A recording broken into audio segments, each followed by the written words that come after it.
hoping that everybody can hear me. Gonna take a few minutes.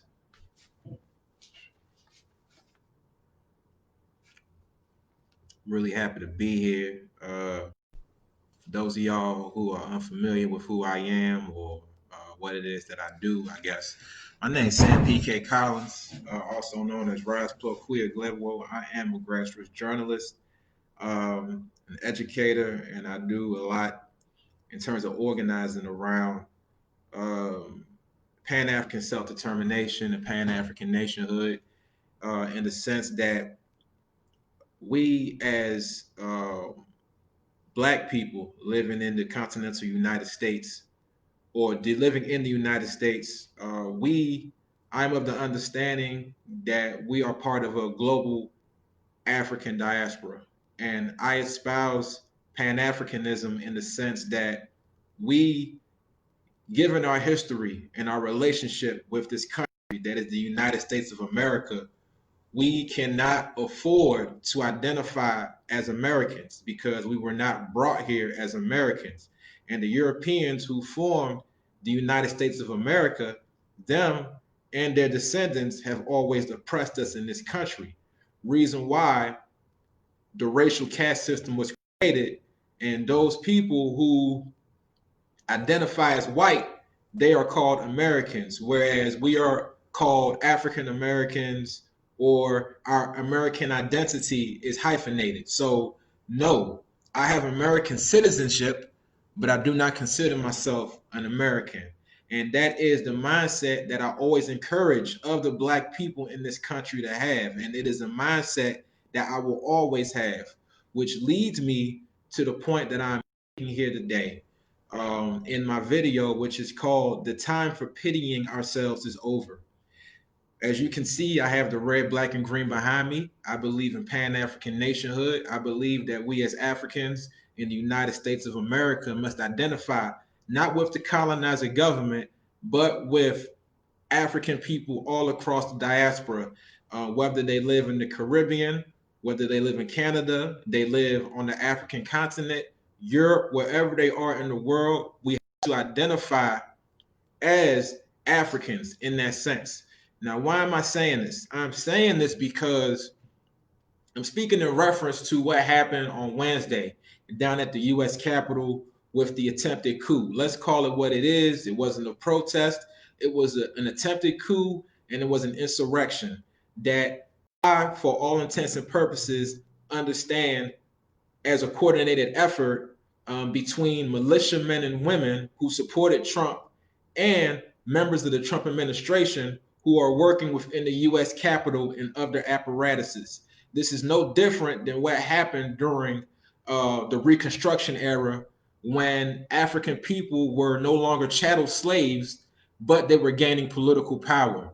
So as you can see, there are parallels between what happened on Wednesday and what white people have done in this country anytime they don't get their way. White people are not ones to beg. They are not ones to ask for what they want. When they want what they want, they let their natural instincts take over and they take it, right? And something that didn't sit well with me, and mind you, I'm of the opinion that I have my own opinion and I will reason with you, and I am somebody who's solution oriented, but something that didn't sit well with me in the days following this attempted coup was our people comparing what happened with the white folks with what happened with Black Lives Matter, and I understand that people are making sense of this and they're pointing out contradictions and they're telling us, well, if it was Black Lives Matter, things would have gotten shut down, so quickly. I understand that. At the very same time, we are stating the obvious. I think that we are well beyond stating the obvious because the obvious has shown itself over the last 4 years, and we as Black people have to stop pitying ourselves. We have to stop acting like babies and pointing out the obvious, and we have to recalibrate our minds to think of ourselves not as Americans, but as African people of African descent behind enemy lines. Reason why I encourage people who are protesting to exercise their natural rights to protect themselves. People who are protesting, when they go down there, they must think of themselves as enemy insurgents in a colonizer government. You cannot go down there as a protester and expect that the Capitol Hill Police, that the Metropolitan Police Department is there to protect your rights, because they are not there to protect your rights. All right, police are there to protect the colonizer government and to protect businesses and property. You are no longer property. You are an insurgent in the United States of America, and you are speaking out against a colonizer government. So the colonizer government has no reason to protect your life. In the very same vein, the colonizer government has every reason to protect the lives of those who incited that coup d'etat on the steps of the Capitol and inside the Capitol on Wednesday. Because those people look just like them. Those people remind them of the Euro-American sentiments that built this colonizer government. And those are the people to whom they are beholden. We have to understand these people. We have to understand what it is exactly that we're up against.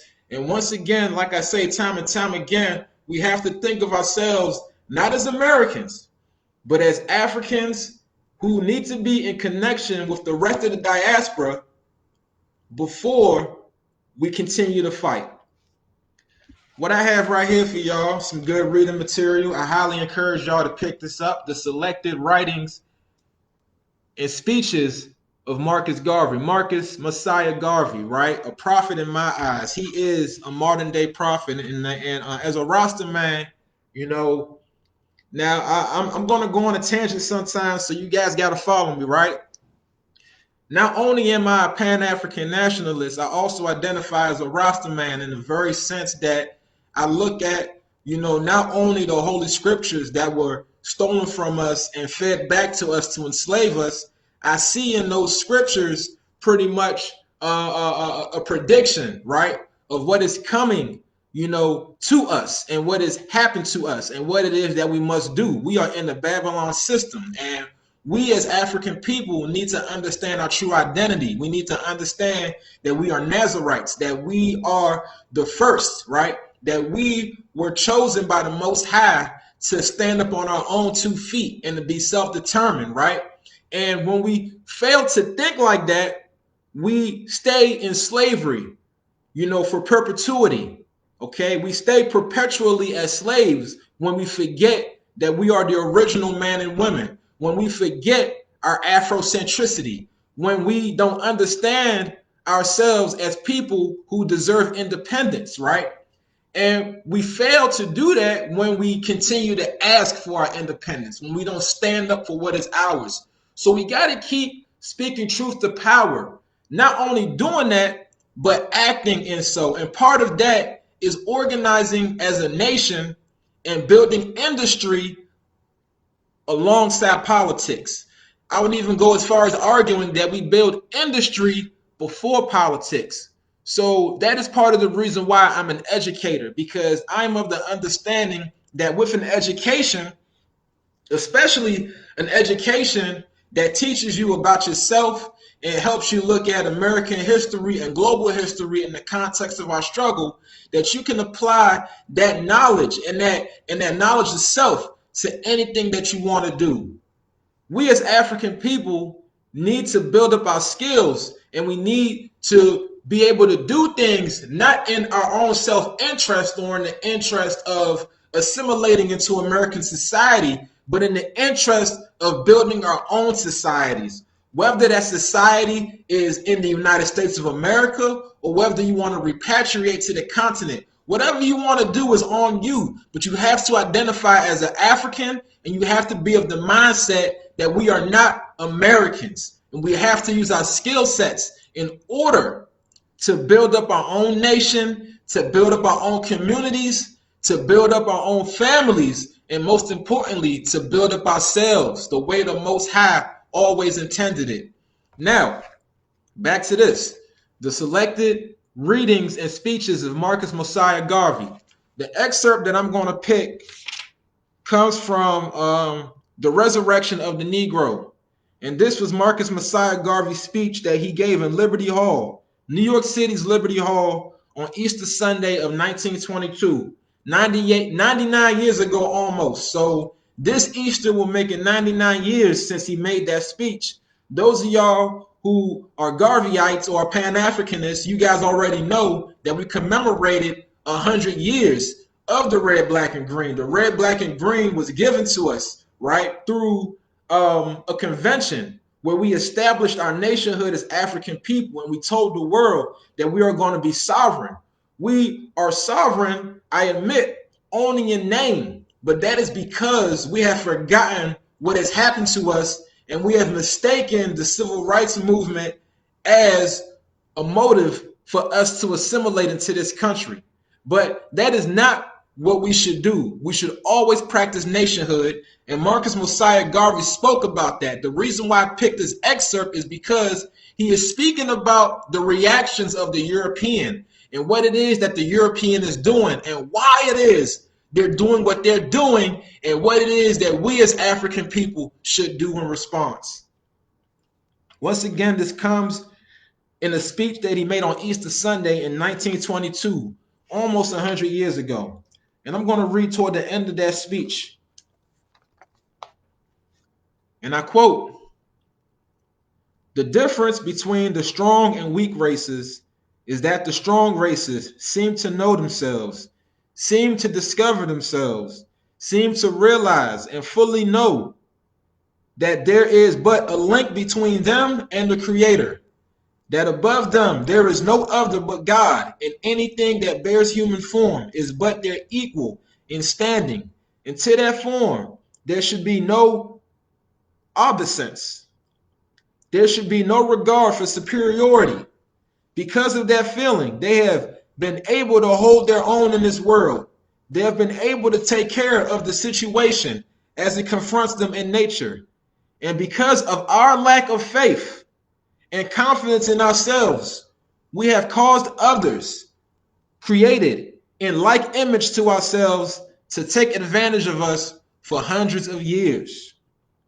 For hundreds of years, we have been the footstool of other races and nations of the earth simply because we have failed to realize, to recognize, and know ourselves as other men have known themselves and felt that there is nothing in the world that is above them except the influence of God.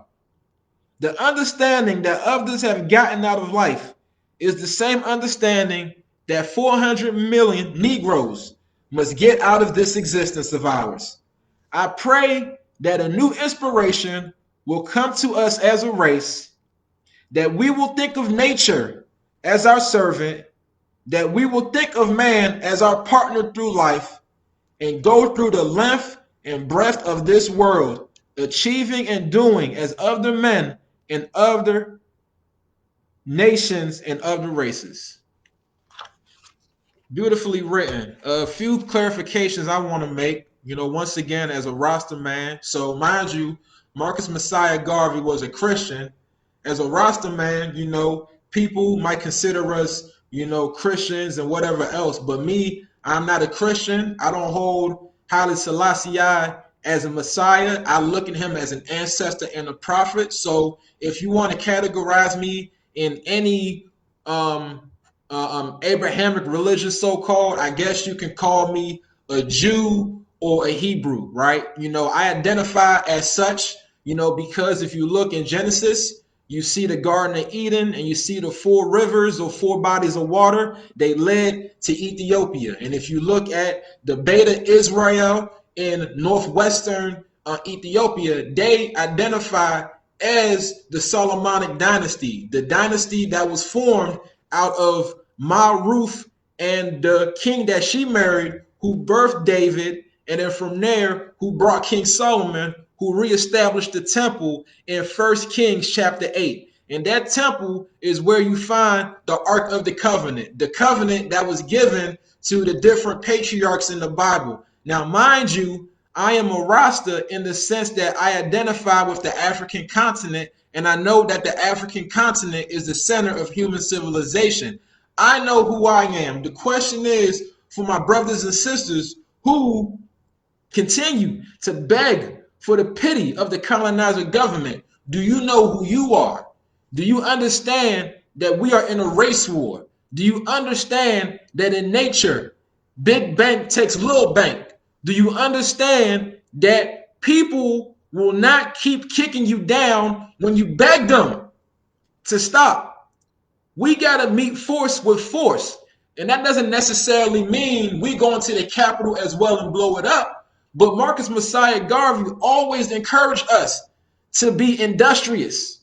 We have to be industrious first. We have to build up our talents. We have to instill within our youth the realities of this country and what it is that this country has done. And we have to, once again, like I said before, frame the education of our youth in the sense that not only are they learning about themselves, but they're learning skills that will help them build up themselves, build up their families, and build up their nations, because these are what able-bodied, strong-minded races of people do. And I understand that we have been subjugated for millennia, but we have access. And I'm talking to my college-educated brethren and sistren, right? Many of whom continue to, continue to chastise me for talking how I talk. I understand, we all got the same college degrees and we're working for, major corporations now, but assimilation is not where it's at. Assimilation is not where it's at. We have more resources at our disposal than we had and than we have ever had in history. Between the World Wide Web, between these certifications that are at our feet, between all of the knowledge that is at our disposal, we have virtually little to no excuse to organize as a people and to establish our own nation, a nation under which all African people are respected and where we can reestablish the African principles that the Europeans looked at and wanted to copy but could not copy because they are not like us. And I am not afraid to say that because I'm a free Black African man. So once again, we have to understand where it is that we are right now as African people. We just had an election, or as I like to call it, a selection. Donald Trump showed us the overt racism in this country over the last 4 years, and Joe Biden and Kamala Harris are coming in, and for some reason, our people seem to think that that's going to be the end-all be-all of this. After January 20th, the insurgency will stop, and white people will stop terrorizing us, and America will be whole again. But the fact of the matter is that America was never whole. America, and if you want to argue it being whole, good. We could argue that it was whole. But let's argue that America is whole as a white man's country, right? Because this is not our country. We were forced to build it, but legally it is not our country. As long as the Constitution is in effect, America is not our country because we were not written into the Constitution. As a matter of fact, white people, the so-called white person, the European, has always used African women and men as a bargaining chip in the future of this country. We have saved this country time and time again, but as the bargaining chip. You understand?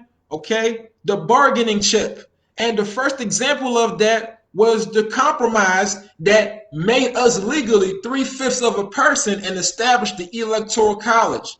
One of the time that I can recollect, and I brought this up again, was during the Reconstruction era.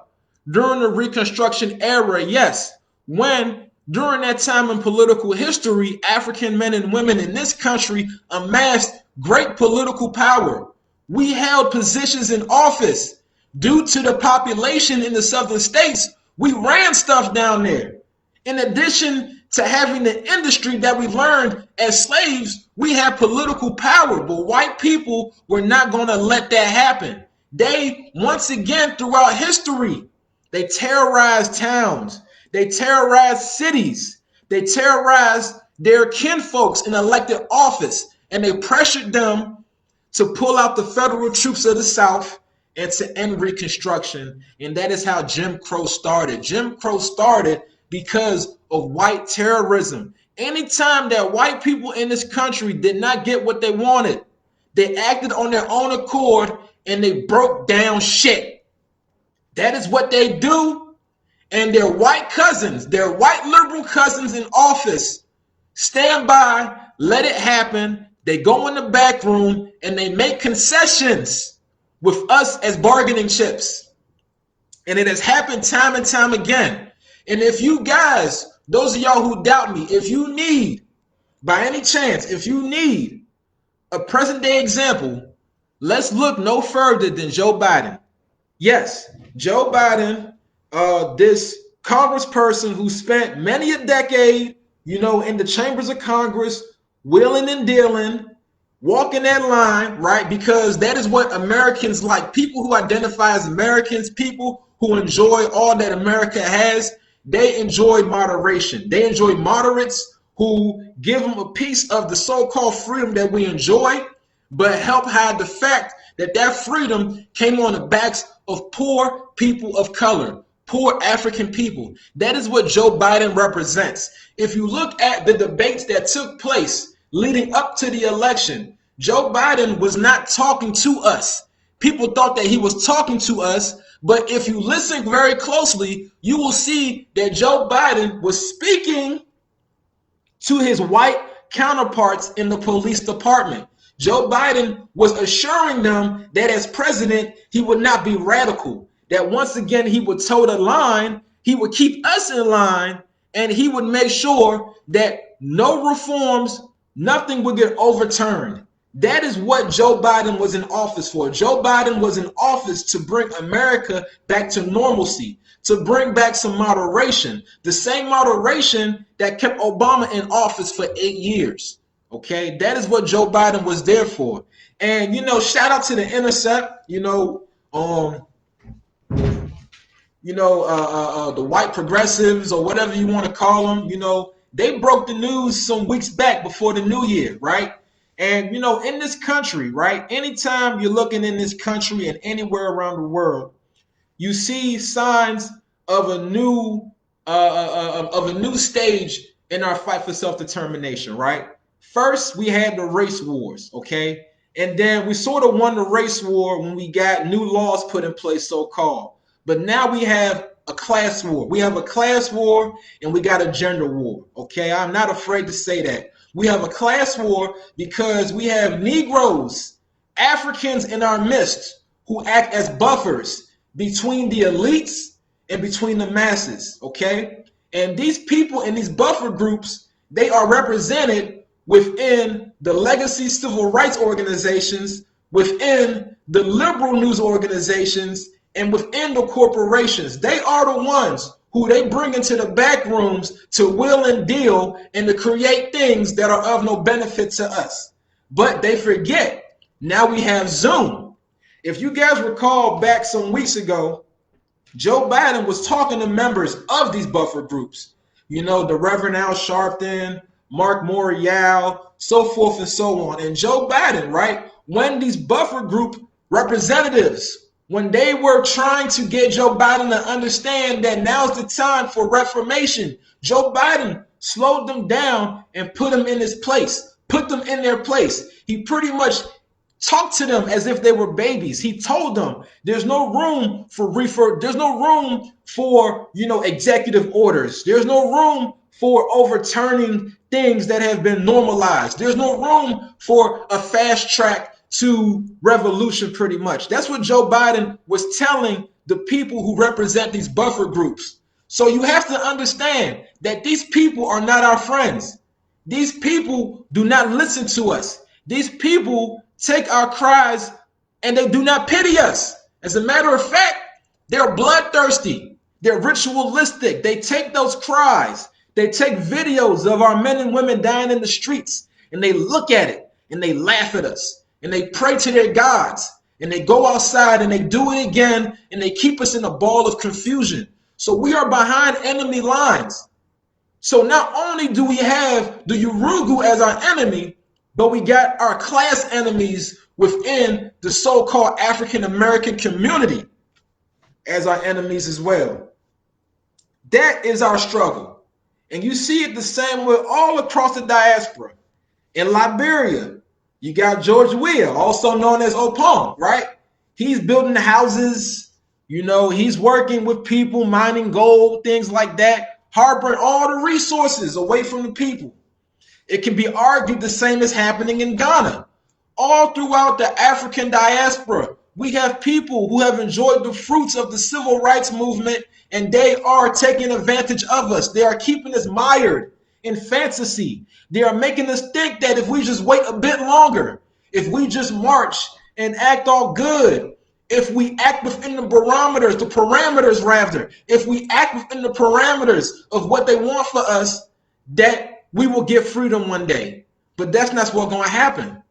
Those white boys, when they want freedom, they're going to strap up. They're going to strap up, and they're going to do what they do, and they're going to twist toes, they're going to kill people, and they're going to get what they want. Now, am I encouraging you to go out there and kill people?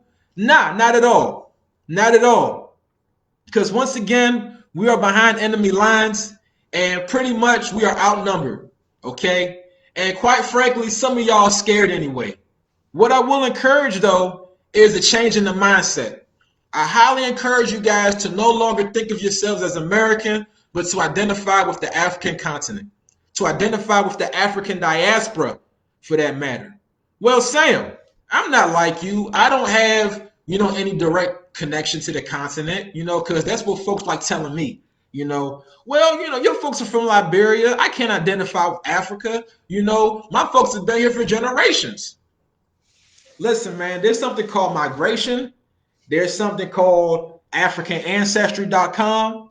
And trust and believe, man, in the few years that I've adopted this Pan-African mindset, that I've been living in the liberty, I've met a whole lot of, Africans whose families have been here for generations. I've met a lot of them who identify as Africans.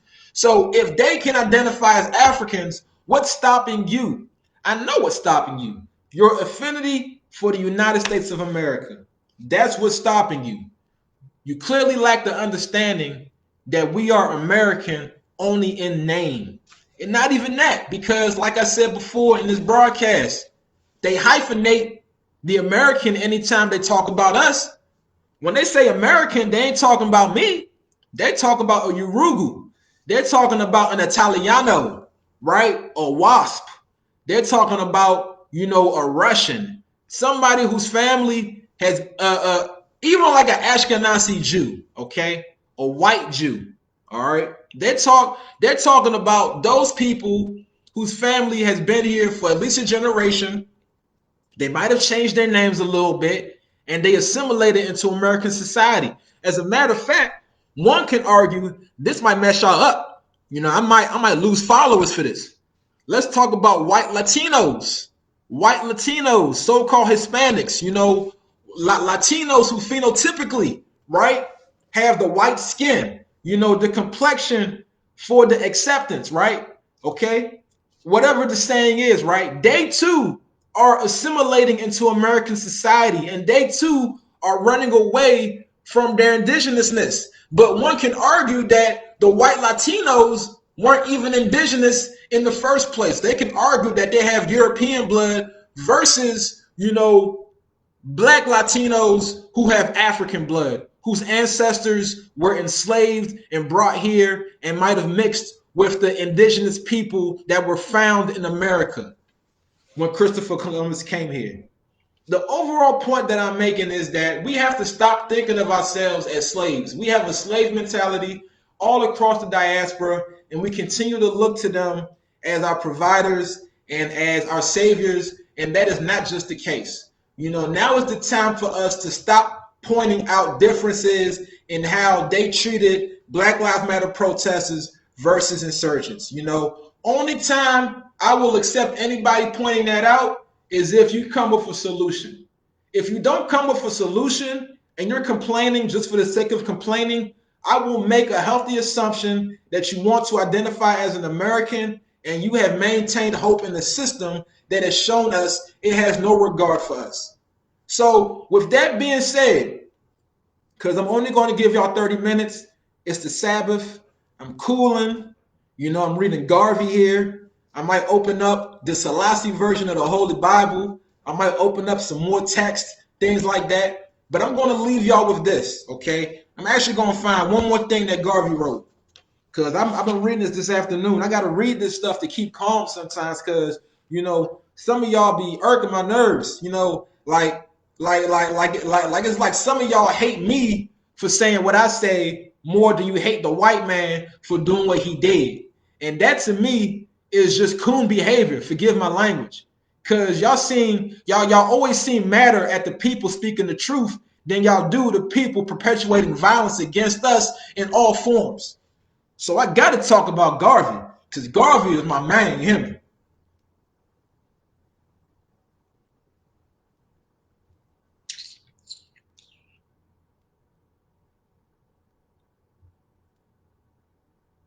Hmm.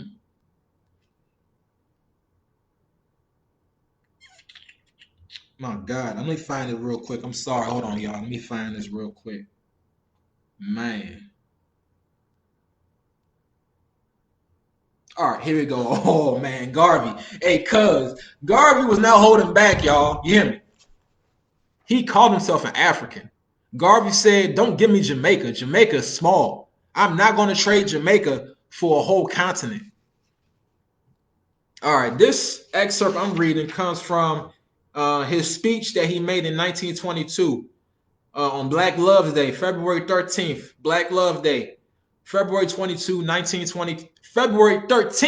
1922. And this speech is called The Hidden Spirit of America. Once again, this speech is called The Hidden Spirit of America. And this is an excerpt right here from that speech. Some of us right now flatter ourselves to believe that this slave race of ours will live right in the United States of America and in the future be lawmakers for the race of our slave masters of 60 years ago. Now, let me tell you that nothing of that kind has ever happened in all human history. You students, go back in history as far as you possibly can, and you cannot show me one instance when a slave race living in the same country within the same bounds as the race of masters that enslaved them, that slave race being in numbers less than the race of masters, and that race has ever yet ruled and governed within the same territory the race of slave masters. It has never yet been in history, and it will never be. And the hidden spirit of America is determined that that shall never be. Caring not what hopes or promises we get, it never will be. But history recalls where a race of slaves, through evolution, through progress, has risen to the heights where they ruled and dominated those who once enslaved them. But that race of slaves has always had to betake themselves to other habitats, probably their own native habitats, and there, apart from those who once enslaved them, developed a power of their own, a strength of their own. And in the higher developments of that strength and of that power, they, like others, have made conquest. And the conquest sometimes have enabled them to enslave those who once enslaved them. In all of history, you can show me no one instance where a race of slaves ever rose within their nation to govern their masters when their masters outnumbered them as hopelessly as they do now in the United States of America. So a few things here.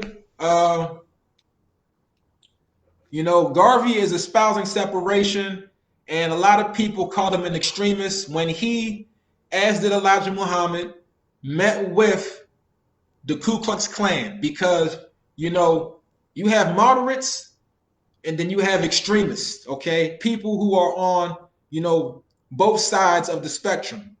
And people can argue that Pan-Africanism, for all intents and purposes, is extremist. And it has to be, because we are living in extreme conditions. Now, like Garvey said, a race of people that was once the slave of another race of people cannot expect to succeed within the boundaries of what the enslaver race has established. And that remains true today. Reason why I'm of the absolute understanding that Pan-African nationhood, what politically looks like Pan-African federalism, is a start to us politically and industrially freeing ourselves. Now, Pan-African federalism is, now once again, we talked about Garvey, right? Garvey, one could argue, is a forefather to Kwame Nkrumah, Malcolm X, Kwame Ture, and other Pan-Africanists throughout history. Kwame Nkrumah, in particular, as the first president of Ghana, he espoused the idea of a United States of Africa. He understood that the whole African continent would not be free until we all united under one government. Garvey had the same idea. That was his vision. His vision was for us to unite under one Pan-African government. Malcolm X. A lot of y'all like talking about Malcolm X in the NOI days. And some of y'all integrationists love talking about how Malcolm saw white Muslims in Mecca, but y'all never talk about his Pan-African vision, okay? Malcolm X, in his travels across the continent and in meeting with leaders, acted as a diplomat to the Africans living in the United States. And when he returned and formed the Organization of African American Unity, he did so with the mindset that we as Africans living in the United States should no longer identify with the United States. Not only should we separate, but we should unite with the African diaspora. And that is what Pan-African federalism espouses. Pan-African federalism, if you listen to the words, espouses a federalist system under which African leaders on the continent no longer serve as presidents of their own separate countries, but governors of an entire federation of African countries and the African diaspora in general. So what we're talking about here is, if you as an African want to move to an African country, you're free to do so under a passport given to you by the United African States. You know, you have African citizenship, you're free to move across the diaspora, and one can even argue that increases the potential for diplomatic pressure for those of us who are behind enemy walls.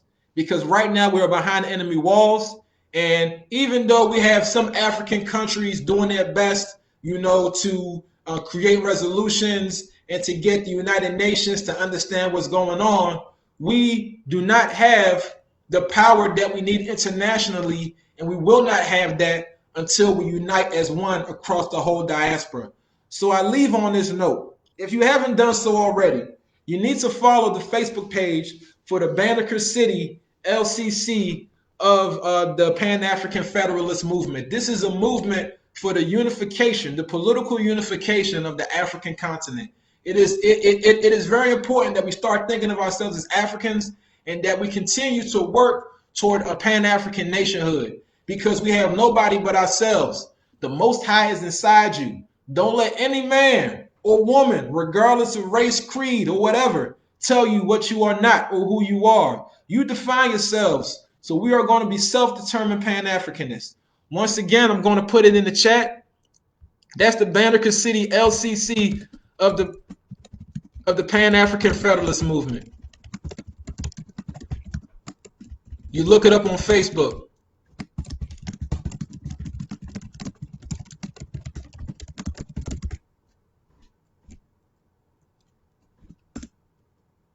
All right, I want y'all to look at that. When you get a chance, consider following the page and consider joining the movement, y'all. I love y'all, man. Y'all talk about it. All right, peace and blessings, y'all. I'm out.